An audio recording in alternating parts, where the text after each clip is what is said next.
Welcome to our YouTube channel. আজকে তোমাদের যে জিনিসটা আমরা জানাবো সেটা কি রকম ভাবে কম্বিনেশন করতে পারি। তিন রকম ভাবে আমরা রেজিস্টারকে কম্বিনেশন করতে পারি। একটা হচ্ছে যে সিরিজে, একটা হচ্ছে প্যারালাল, একটা হচ্ছে সিরিজ প্যারালাল বোথ। সিরিজ মানে কি না, সিরিজ মানে আমাদের রেজিস্ট্যান্সের যে দুটো টার্মিনাল থাকে সেই দুটো টার্মিনালের একটা টার্মিনাল এন্ডিং ধরো, একটা টার্মিনাল স্টার্টিং ধরো। তো স্টার্টিং আর এন্ডিং এই দুটো এক জায়গায় যোগ হয়ে যাবে, মানে পর পর একটা। দেখো সিরিজে আছে আমার, এখানে সিরিজ কানেকশন বা সিরিজ কম্বিনেশনের যে ছবিটা এখানে আমি দিয়েছি, দেখো প্যারালাল কম্বিনেশনের ছবিও দিয়েছি, আর সিরিজ প্যারালাল বোথ সেই কম্বিনেশনের একটা ছবি এখানে দিয়েছি। এখানে দেখো এই রেজিস্টারগুলো একটা সাপ্লাই ভোল্টেজ ভি এর সাথে যুক্ত হয়ে আছে। তো এখানে আমার যে ইকুইভ্যালেন্ট রেজিস্ট্যান্স বার করব, সেই ইকুইভ্যালেন্ট রেজিস্ট্যান্স বার করার যে ফর্মুলা সেটা হচ্ছে যে RS সমান R1 R2 R3। সিরিজে যদি রেজিস্টারগুলো থাকে মানে ঠিক এই রকম যেরকম ছবিতে দেখানো আছে, দেখো এর starting ending starting ending starting ending এইরকম ভাবে যদি যোগ থাকে, দিয়ে একদিকে পুরো এন্ডিং চলে গেছে একদিকে স্টার্টিং চলে গেছে, সেটা ভোল্টেজের সাথে যুক্ত হয়ে আছে, এইরকম ভাবে যদি থাকে তাহলে সেটাকে সিরিজ বলে। এখানে প্রতিটা রেজিস্ট্যান্সের আলাদা আলাদা ভ্যালুগুলো সাম করলে, যোগ করলে পরে যে ভ্যালুটা বের হবে সেটা হচ্ছে যে এই কম্বিনেশনের রেজিস্টারের ইকুইভ্যালেন্ট মান। যদি সিরিজে রেজিস্টারগুলো কানেক্ট থাকে, কম্বিনেশন করে করে যদি করি, তাহলে আমাদের তিনটে জিনিস এখানে আমাদের মনে রাখতে হবে। সেই তিনটে জিনিস হচ্ছে যে প্রপার্টিজ, এই সিরিজ কম্বিনেশনের প্রপার্টিজ। সেগুলো কি না, same current flow through each resistor. এই যে তিনটে আলাদা আলাদা ভ্যালু রেজিস্টার আছে, এই আলাদা আলাদা ভ্যালু রেজিস্টারগুলোতে কিন্তু সেম কারেন্ট ফ্লো করবে সাপ্লাই ভোল্টেজ ভি এর জন্য। দ্বিতীয় কি না, the supply voltage V is the some of the individual voltage drop. প্রতিটা আলাদা আলাদা রেজিস্টার মানের জন্য এখানে আলাদা আলাদা ভোল্টেজ ড্রপ হবে। দেখো R1 রেজিস্টারের জন্য আমরা ধরেছি V1 ভোল্টেজ ড্রপ হয়েছে, R2 এর জন্য V2 ভোল্টেজ ড্রপ হয়েছে, এবং R3 রেজিস্টারের জন্য V3 ভোল্টেজ ড্রপ হয়েছে। এই V1 V2 V3 এই তিনটে যদি আমরা যোগ করি তাহলে আমরা টোটাল V যে সাপ্লাই ভোল্টেজ সেটা পাবো। তাহলে আমরা এটা এখানে লিখতেই পারি যে V V1 V2 V3। আর এখানে কারেন্ট, এই সার্কিটটা দিয়ে যে কারেন্ট যাচ্ছে সেই কারেন্টটা কি হবে, সব সময় কিন্তু সমান হবে। সেম যদি প্যারালালে থাকে, প্যারালালে থাকা মানে কি না, একটা রেজিস্টারের সাথে আরেকটা রেজিস্টার কিরকম আছে, দেখো উপরে আরেকটা নিচে আরেকটা নিচে এরকম ভাবে আছে। এখানে দেখো রেজিস্টারের মানগুলো আমরা ধরেছি, দেখো কারেন্টটা এখানে বোঝা যাচ্ছে I1 I2 I3 ডিভাইড হচ্ছে, ভোল্টেজটা V আছে। তাহলে যদি প্যারালালে থাকে, প্যারালালে থাকলে R1 R2 R3 এই তিনটে রেজিস্টার যদি প্যারালালে থাকে তাহলে তাদের ইকুইভ্যালেন্ট রেজিস্ট্যান্সের মান বার করার ফর্মুলা কি না, 1/Rp। এখানে যেটা আমরা R রেখে দিয়েছিলাম, RS রেখে দিয়েছিলাম, S ফর সিরিজ এবং P ফর প্যারালাল, 1/Rp সমান কি লিখেছি 1/R1 1/R2 1/R3। প্রতিটা রেজিস্টারের মানকে 1 দিয়ে ভাগ করে যে ভ্যালুটা বের হবে সেটাকে যদি আমরা যোগ করে দিই তাহলেই আমরা 1/Rp মানে প্যারালালে কম্বিনেশন যুক্ত রেজিস্টারের ইকুইভ্যালেন্ট রেজিস্টারের মান পেয়ে যাব। এবারে প্রপার্টি কি, যদি রেজিস্টারগুলো প্যারালালে থাকে তাহলে এর প্রপার্টিজ কি হবে না, the potential difference is same in all resistance. এই যে প্রতিটা রেজিস্টার যেহেতু প্যারালালে যুক্ত আছে, তাহলে এই প্রতিটা রেজিস্টার বরাবর পোটেনশিয়াল ডিফারেন্স কিন্তু সেম থাকে। R1 এও V পাবে, R2 এও V পাবে, R3 এও V পাবে। সিরিজে কিন্তু উল্টো হয়েছিল, সিরিজে কি হয়েছিল, প্রতিটা রেজিস্টারের জন্য পোটেনশিয়াল ড্রপ আলাদা আলাদা হয়েছিল, কারেন্টটা সেম ছিল। তাহলে এখান থেকে আমাদের একটা জিনিস জানা গেল যে সিরিজে যদি কারেন্ট কানেকশন করা হয় তাহলে কারেন্টটা সেম থাকে, ভোল্টেজটা ড্রপ হয়। প্যারালালে যদি কানেকশন থাকে তাহলে কি হচ্ছে, কারেন্টটা ড্রপ হচ্ছে, মানে কারেন্টটা ডিভাইড হয়ে যাচ্ছে, ড্রপ হচ্ছে না ডিভাইড হয়ে যাচ্ছে, আর ভোল্টেজটা সেম থাকছে। তো এখানে বলা আছে potential difference is same in all resistance, প্রতিটা রেজিস্ট্যান্স কিন্তু সেম পোটেনশিয়াল পাবে। The current get divided into the number of path equal to the number of resistance in parallel. তো যতগুলো রেজিস্ট্যান্স প্যারালালে আছে সেই ততগুলো পাথ দিয়ে কারেন্ট ফ্লো হবে। তো সেই কারেন্ট ফ্লোটা কি হবে না, মেন যে কারেন্ট I আছে সেটাকে তিনটে ভাগে ভাগ হয়ে পড়ে যাবে। এখানে যেরকম আমরা V সমান V1 V2 V3 লিখেছিলাম, এখানে সেরকম আমরা লিখতে পারি I সমান I1 I2 I3। 3 নাম্বার এখানে দেখো আছে। আচ্ছা, এটা যে সিরিজে আরেকটা জিনিস যেটা হবে সেটা কি না ইকুইভ্যালেন্ট রেজিস্ট্যান্সের মান, এই যে ইকুইভ্যালেন্ট রেজিস্ট্যান্সের মান, এই ইকুইভ্যালেন্ট রেজিস্ট্যান্সের মান প্রতিটা মানের থেকে কি হবে বড় হবে। R1 এর মান, R2 মান, R3 মান প্রত্যেক থেকে RS এর মান কি হবে বড় হবে। RS গ্রেটার দেন R1 হবে, R2 হবে আর R3 হবে, প্রতিটার থেকে RS এর মান কি হবে বড় হবে। সেম ভাবে RP এখানে কি বলেছে the equivalent resistance is the smallest of all resistance, প্রতিটা রেজিস্টরের মানের থেকে 1/RP এর মান কি হবে কম হবে, 1/RP এর মান প্রতিটা রেজিস্টরের মানের থেকে কম হবে। এবারে সিরিজ আর প্যারালাল যদি একসাথে থাকে, এই যে 3 নম্বর যে ছবিটা এখানে আছে, এই 3 নম্বর ছবিটাতে দেখো সিরিজের কিছু কম্বিনেশন করা আছে আর প্যারালালের কিছু কম্বিনেশন করা আছে। R4 R5 R6 এই তিনটে প্যারালালে আছে আর R1 R2 R3 এটা আমার সিরিজে আছে। তা যদি আমার এই রকম সিরিজ প্যারালাল বোথ একসাথে যদি থাকে তাহলে তখন আমরা যে ইকুইভ্যালেন্ট রেজিস্ট্যান্সের মান বার করব সেটা কি করে বার করব না প্যারালাল আর সিরিজ একসাথে থাকলে ইকুইভ্যালেন্ট রেজিস্ট্যান্সের মান বার করার জন্য যেগুলো সিরিজে আছে সেগুলোকে যোগ করে দেব R1 R2 R3। এরপরে এই সার্কিটটাকে দেখো, এটাকে আমি যদি প্যারালালটা ইকুইভ্যালেন্ট বার করে দিই তাহলে সেটাও একটা রেজিস্টারে পরিণত হয়ে যাচ্ছে।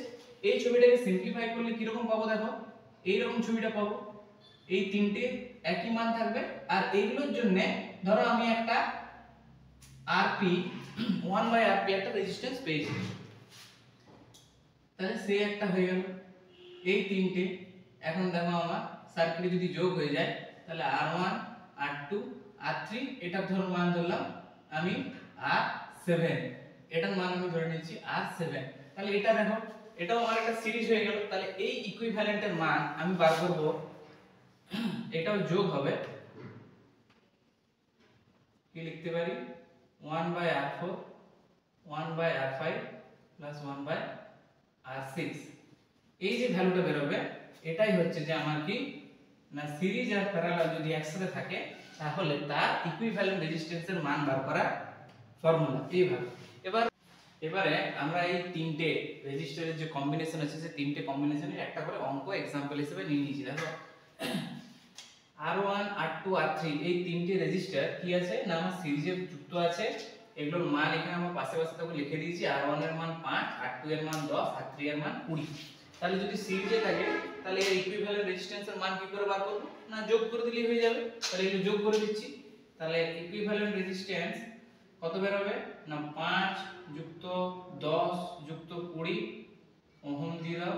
দেখো যোগ করলে 10 20 30 আর 5 এ 35 ওহম। তাহলে আমার এই কম্বিনেশনের সিরিজ কম্বিনেশনের ইকুইভ্যালেন্ট রেজিস্ট্যান্স কত বেরিয়ে গেল 35। সেম দ্বিতীয় এখানে চলে আসে অঙ্কটাতে কি বলেছে না এটা একটা প্যারালাল কম্বিনেশন করা আছে রেজিস্টারের, ওই সেম মানই নিয়েছি আমাদের যাতে ক্যালকুলেশনের সুবিধা হয়। দেখো R1 এর মান 5, R2 এর মান 10, R3 এর মান 20। তাহলে এই ফর্মুলায় আমরা বসাবো 1 বাই রেজিস্টার 1/RP এটা হচ্ছে যে ইকুইভ্যালেন্ট রেজিস্ট্যান্স, এর মান সমান কি জানি 1/R1 1/R2 1/R3, এটাই আমরা বসাচ্ছি। তাহলে 1/RP সমান 1/5 1/10 1/20।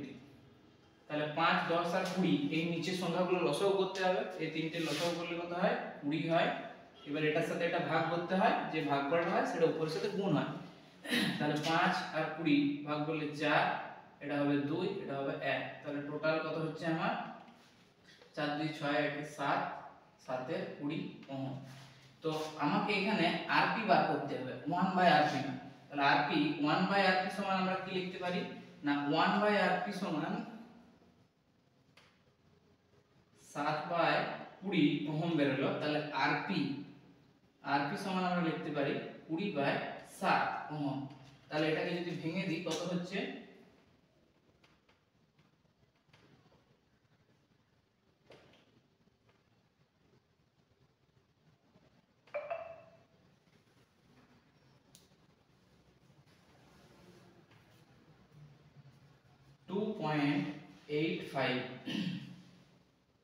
2.85 ওহম।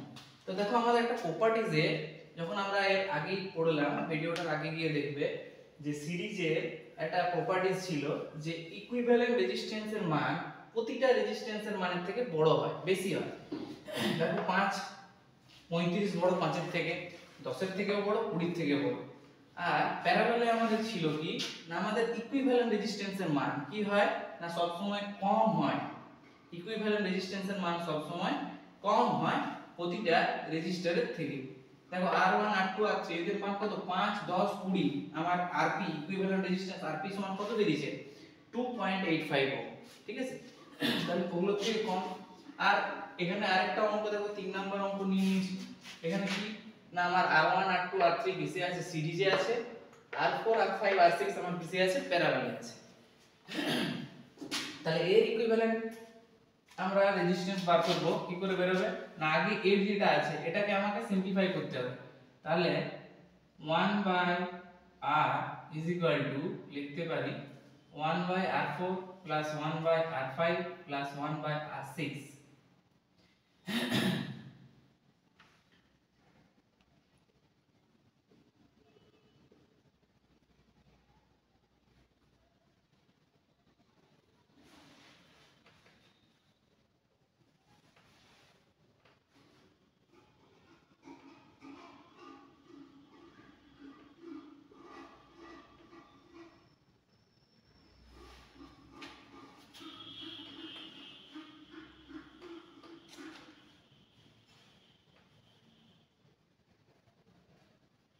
1/r সমান 7 এর 20 ওহম বের হলো। তাহলে r সমান কত বের হবে 20/7 মানে 2.85 ওহম। এবারে বাকিগুলো আমার কি আছে সব সিরিজে আছে, তাহলে এটাও এর ইকুইভ্যালেন্ট রেজিস্ট্যান্সটা এর সাথে সিরিজে আছে। তাহলে তখন আমার মেন